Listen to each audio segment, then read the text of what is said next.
예수님은 누구신가? 우는 자의 위로와 없는 자의 풍성이며 천한 자의 높음과 잡힌 자의 노임 되고 우리 기쁨 되시네.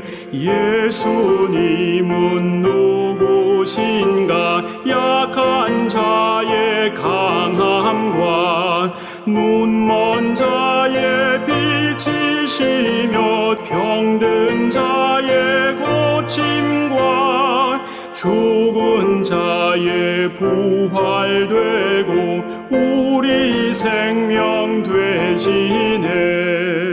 예수님은 누구신가? 추한 자의 정함과 죽을 자의 생명이며 죄인들의 중보와 멸망자의 구원되고 우리 평화 되시네. 예수님은 누구신가? 온 교회의 머리와 온 세상의 구주시며 모든 왕의 왕이요 심판하실 주님 되고 우리 영광 되시네.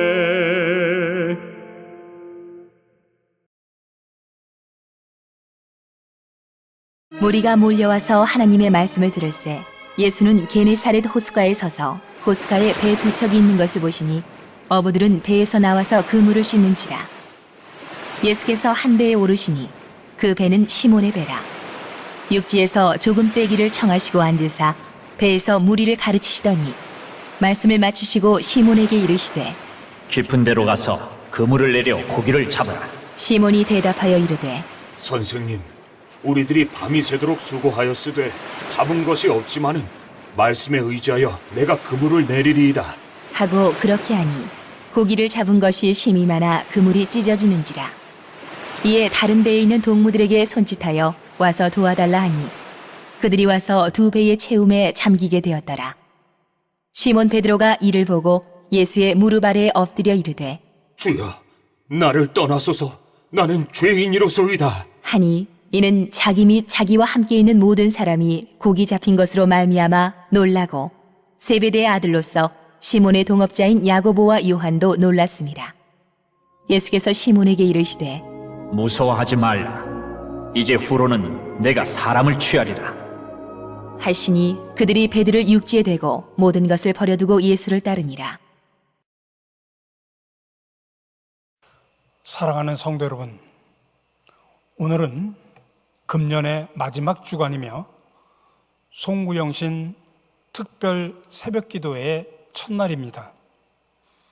다음 주에 우리는 새로운 한 해 2021년을 맞이하게 됩니다. 이 시점에서 우리는 지금까지 살아온 한 해를 돌아보는 그런 심정은 어떠하신지요? 아마 우리 속에 여러 가지 생각들이 마음속에 있을 것입니다. 아마 세월의 빠름을 새삼스럽게 느끼시는 분들도 계실 것입니다. 그런가 하면 금년 한 해 도대체 내가 무엇을 하면서 세월을 보냈는가 하면서 좌괴감을 느끼는 분도 계실 것입니다. 그러나 무엇보다도 금년 한 해 내 인생이 후퇴하거나 내 삶의 터가 망가져 실패감으로 한 해를 결산해야 하는 가슴 아픈 분들도 계실 것입니다. 사업에 실패하신 분들, 또 건강에 실패하신 분들, 혹은 인간관계에 실패하신 분들, 또 가정이 힘들어진 분들도 계실 것입니다.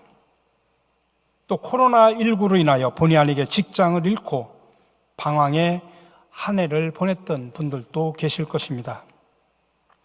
금년 한 해 몸부림치고 애쓴 세월이었지만 도무지 내 인생에 강해서 내가 낚아올린 수확이 별로 없다고 허무감을 느끼시는 분들이 참으로 많을 것입니다. 특별히 그 무엇보다도 코로나로 인해서 전 세계적으로 그리고 국가적으로 참으로 힘든 한 해를 보냈습니다. 오늘 본문에 나타난 제자 베드로가 바로 그런 심정으로 그 어느 날의 아침을 맞이하고 있었습니다.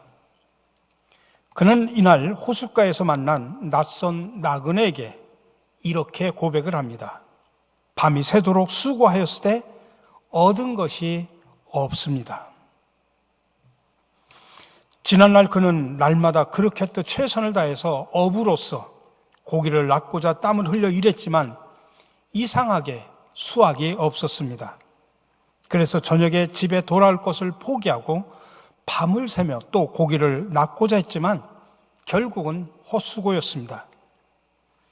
아마 오늘 우리 가운데도 베드로처럼 이 금년 한 해 밤이 새도록 땀을 흘리며 수고하였을 때 잡은 것이 없지만은 그러나 우리가 이제 해야 할 일이 무엇이겠습니까? 오늘 우리는 이 베드로에게서 그 해답을 찾고자 합니다.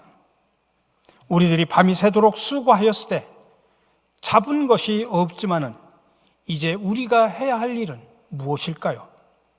첫 번째로는 그럼에도 불구하고 우리는 포기하지 말아야 됩니다. 적어도 제자 베드로는 아직 포기하지 않았습니다. 그 증거가 2절에 보면 그물을 계속 씻고 있었다는 장면이 나옵니다. 그물을 씻는다는 행위가 어부에게는 어떤 의미일까요? 그물이 씻겨져 있지 않으면 통상적으로 그물에는 바다의 잡초, 식물들이 잔뜩 거기에 쌓이고 걸리게 되고 이것들은 그물을 속히 부식시키는 결과를 초래한다고 합니다. 그런데 지금 베드로와 그의 동료들은 그 그물을 깁고 씻고 있는 것입니다. 그물을 수선하여 다음에 고기잡이를 준비하고 있었던 것이죠. 비록 어제는 헛수고였지만은 고기잡이를 아직은 포기할 수 없었습니다. 어제 실패 때문에 내일까지 포기할 수는 없었던 것입니다. 여러분, 하나님께서 제일 쓰기 어려운 인생이 있다면 누굴까요? 인생을 포기한 사람들입니다. 그러나 비록 이 사회가 나를 포기하고 내 형제들도 나를 포기하고 내 부인이 나를 포기했어도 나 스스로 아직 나 자신을 포기하지 않았다면 우리에게는 희망이 있습니다. 그러니 여러분, 포기하지 맙시다. 그러면 우리는 새 일을 경험하게 될 줄로 믿습니다. 두 번째로 예수님을 초청해야 합니다. 오늘 3절의 말씀입니다. 예수께서 한 배에 오르시니 그 배는 시몬의 배라. 육지에서 조금 떼기를 청하시고 앉으사 배에서 무리를 가르치시더니. 오늘 베드로의 절망이 희망으로 바뀐 단초는 예수님이 그 배에 오르신 후에 시작이 되었습니다. 아마도 예수님께서 먼저 그의 배를 사용하기를 요구하셨고 시몬 베드로 역시 기꺼이 예수님을 그의 배에 초청해 드리신 것입니다.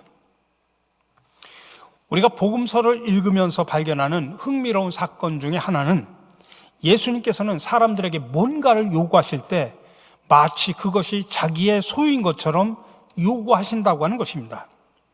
예를 들면 종려주일 예수님께서 예루살렘 성중에 나귀 타고 입성하실 일을 위해서 제자들에게 뭐라고 말씀하시냐면 건너편 마을에 가서 나귀 새끼를 끌고 오너라 라고 요구를 한 적이 있습니다.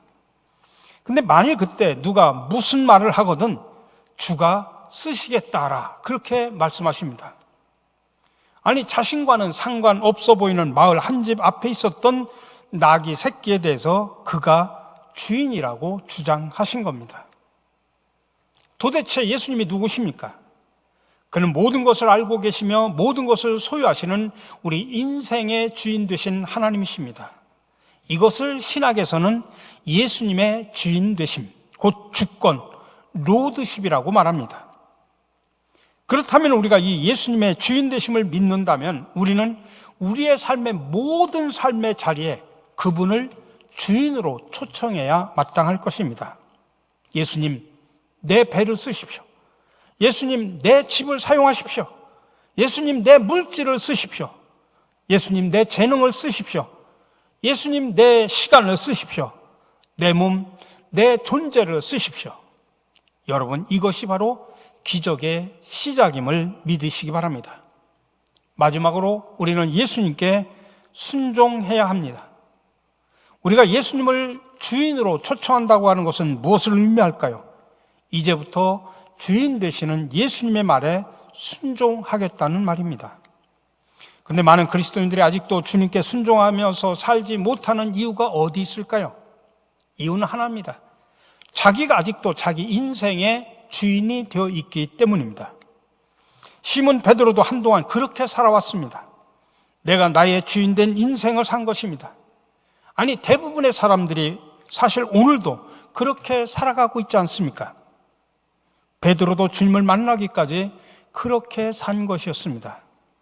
그러나 어제 베드로의 실패는 그를 더욱더 겸손하게 만들었습니다. 그래서 그는 5절에서 이렇게 고백을 합니다. 시몬이 대답하여 이르되 선생님, 우리들이 밤이 새도록 수고하였을 때 잡은 것이 없지만은 말씀에 의지하여 내가 그물을 내리리이다.